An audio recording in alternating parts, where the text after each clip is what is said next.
Hello, xin chào anh em nhé. Thì hôm nay mình sẽ review cho anh em một con mạch công suất âm thanh cực kỳ lớn luôn các bạn ạ. Có một cái công suất rất là cao mà nó rất là nhỏ gọn như thế này.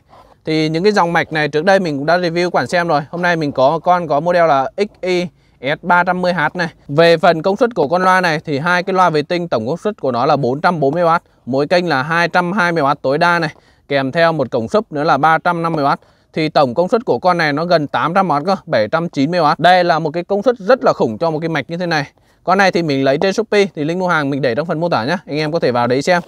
Bây giờ mình sẽ mở hộp và test thử xem cái con này như thế nào. Con này thì nó sẽ chạy điện tối đa là 38V các bạn ạ. Đây, một cái mạch của những cái dòng. Con này thì của hãng Sony gì đây? Cái này thì mình chưa rõ, không phải là Gucci các bạn ạ. Ở những video trước thì mình đã review rất là nhiều cái kiểu mạch như thế này rồi. Thì các bạn có thể xem những video trước nhé. Mình đã review cực kỳ nhiều mạch luôn ở chỗ này. Đấy. Thì ở hôm nay mình có một cái con mạch này nó cũng khá là mới đối với mình. Thì không biết là chất lượng âm thanh của con này như thế nào. Thì bây giờ mình sẽ khui hộp này, cũng như là lắp ráp và test thử bạn xem luôn nhé. Bộ phụ kiện của nó đây vẫn là một vỏ nhôm. Mạch của nó là Bluetooth 5.1 các bạn ạ.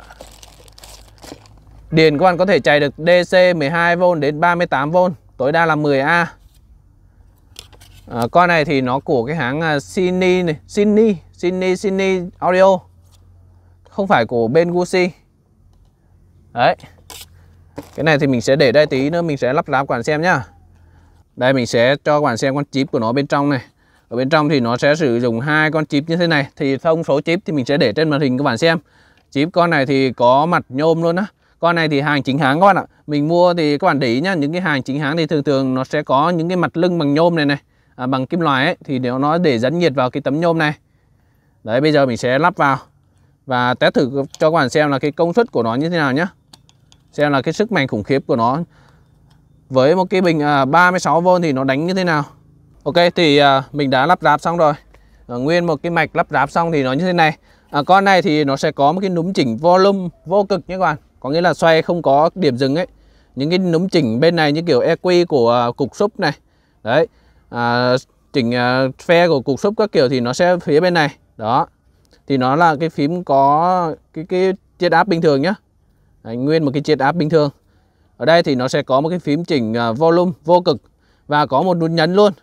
Kiểu như là nhấn tắt bật bài ấy các bạn. Tắt bật bài chỗ này này. Và chỉnh volume vô cực luôn. Bên này thì những cái chiết áp bình thường thôi. Rồi, bây giờ mình sẽ lắp vào và test thử bạn xem nhá.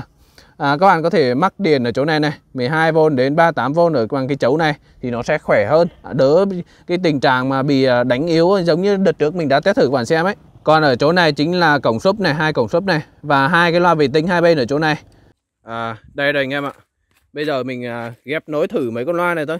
Tại vì mình thấy công suất con này nó khá là to nên mình thử ghép với mấy con loa tàu của mình. Loa tàu của mình thì công suất nó cũng không quá 220W này đâu. Căng lắm thì nó chỉ 150W là cùng thôi cho con loa tàu kia. Con này thì nó hơi xịn hơn một xíu này. Loa sub của mình thì có 300W thôi. Thì mình gắn với con 350W này thì nó hợp lý nhất có thể. Đó. Ắc quy của mình thì bây giờ mình sử dụng là 3 bình ắc quy nhá. Chạy vào trực tiếp từ con mạch này. Và mình sẽ gắn thêm hai con này để bù chép này. Vì cái loa của mình nó thiếu chép. Bây giờ thì mình sẽ test thử bạn nghe một vài bài nhạc xem như thế nào nhá. Xem thử là chất lượng âm thanh của con loa này như thế nào. Đây, bây giờ.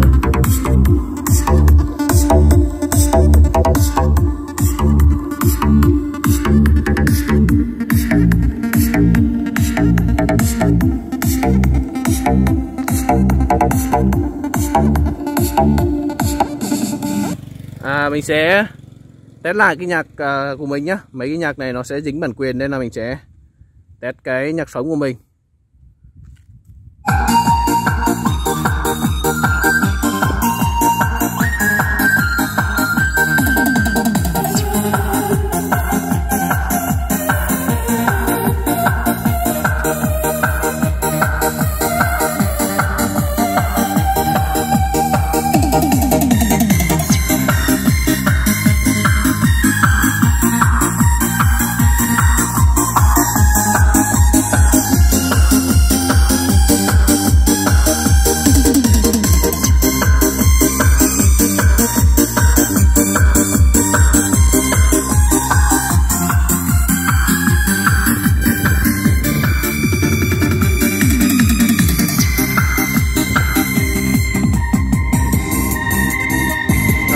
Hôm nay chỗ mình hơi gió các bạn ạ. Nếu mà các bạn đeo tai nghe vào thì nó sẽ nghe hơi sột soạt một xíu.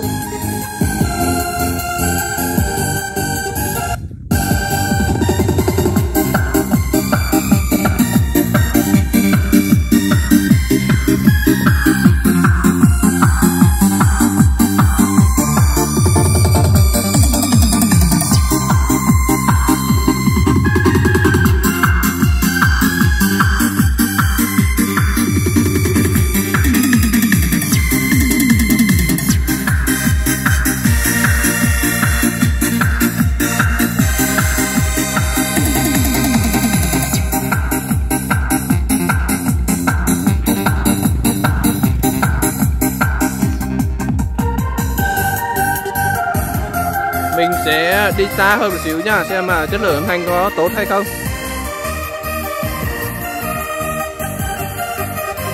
Xe của mình mới làm được đến đây này.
thì như vậy mình cũng đã test cho các bạn nghe một vài bài nhạc rồi. Thì với cái đánh giá của mình theo như con mạch này, để mà cân những con loa bass 30 này thì nó hơi căng một xíu các bạn ạ. Nếu như mà các bạn mua những cái dòng loa tàu như phía bên này này, với công suất nó khoảng tầm 200 đến 150W đổ về ấy, thì cái mạch này nó cân khá là hợp lý nhất. Ở đây thì mình đang test thử cái công suất tối đa để xem nó có bị vỡ tiếng hay không thôi.